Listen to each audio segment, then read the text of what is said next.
Sieltä valuu vielä viimeisiä pyöriä tänne tapahtuma-alueelle, mutta eiköhän tässä vaiheessa otetaan jo hei kaikille näille mahtaville ihmisille, motoristeille raikuvat aplodit.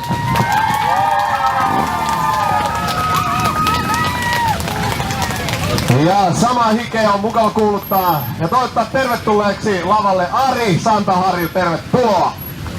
Moro. Morjesta, presidentin liivejä kannetaan yllä. Sulla on selkeästi jotain asiaa, niin minä ja Jatti vaietaan ja ole hyvä. Okei, kiitoksia.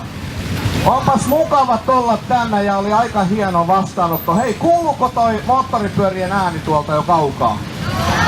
Ai jaa, ennen kuin niinku näkykään mitään. Joo. Mites niin nyt on aika hieno kesäpäivä, ootteko samaa mieltä? Kyllä. Joo, ois ollut oikeastaan aika kiva, että ois toi kesäloma jatkunut vielä vähän pitempään. Ootteko sitä mieltä tekin? Aivan oikein. Se on moottoripyöräilijöille sellaista, oikein voi sanoa, niin huippuaikaa toi kesä. Silloin ajellaan tuolla ja mekin oltiin vähän ajelemassa.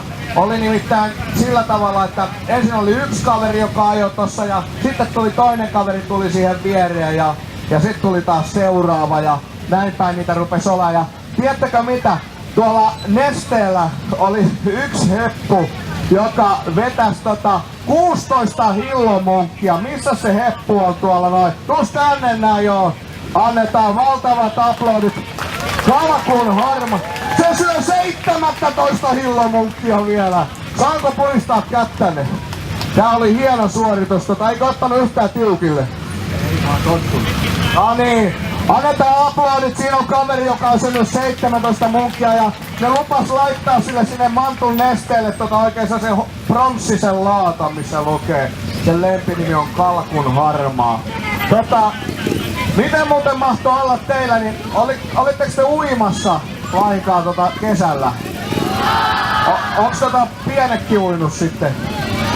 Eiks käsipohjahan vedettiin vissiin sillä tavalla, että laitettiin tää käsi ensin siihen pohjaan, sit vedettiin toinen käsi. Tietääks kukaan missä ne tulee noi jalat sitten? Osaaks kukaan sanoa pienistä? Siellä takaa. Tiedätkö? Ei oo varmuutta. Joku sanoo, että pinnalla. Anna me aplodit. Pinnalla ne tulee. Mites mahtaa olla? Onks pienissä ketään sellaista, joka osaa uida sammakkoon? Motoristit tuossa on vähän isoja sillä, mutta osaatko sä uida sammakkoon? Voisitko sä tulla tänne vähän näyttää sammakkoon käsiliikkeitä mun kanssa? Tulisitko sä? Tuu vaan. Tuutko sä? Onks Janna sun nimi? Ota kaveri mukaan vaikka. Kuka vois olla hyvä? Uskataanko Lotta tulla? Joo, tulkaas tytöt tänne näin, voi rohkeasti annetaan. Aplodit 3 vaan tänne näin. Tulkaa tähän näin, niin mennään tänne tai nostaa tänne oikein podiumille. Tulkaa tähän. Ja sitten seisotaan sillä tavalla, että laitetaan kasvot tonne päin.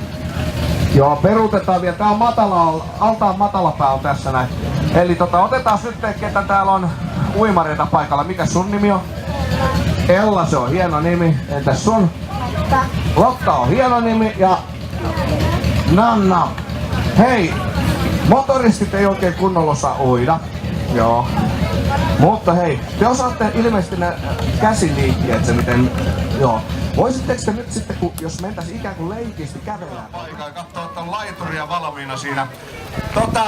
Me ollaan, tiedättekö, oltu ajelemassa tuolla vähän semmoisen kampanjan puitteissa kuin motoristit koulukiusaamista vastaan.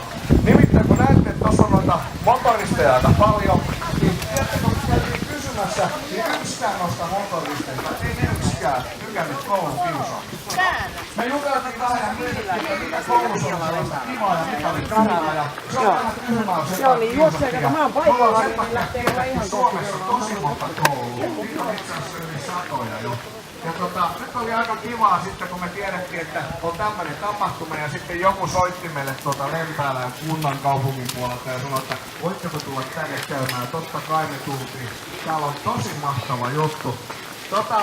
Onks teillä muuten noita lemmikkieläimiä kellään?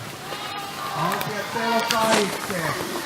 Haluaisin muuten sanoa pari sellaista tapaa, mikä motoristeilla on. Oletteko te huomannut sellaisen jutun, että moottoripyöräilijät usein morjestaa toista? Joo, se kuuluu vähän tyyliin. Joku kerran kysyi, että minkä takia te moikkaatte, että kun ettehän te tunne, kuka siitä tulee, kun on kypärä päässä, ja jos on avokypärä huiminaamalla, ja jos on lumpikypärä, niin ei muuten vaan näe mitään. Mutta me morjestetaan siitä syystä, että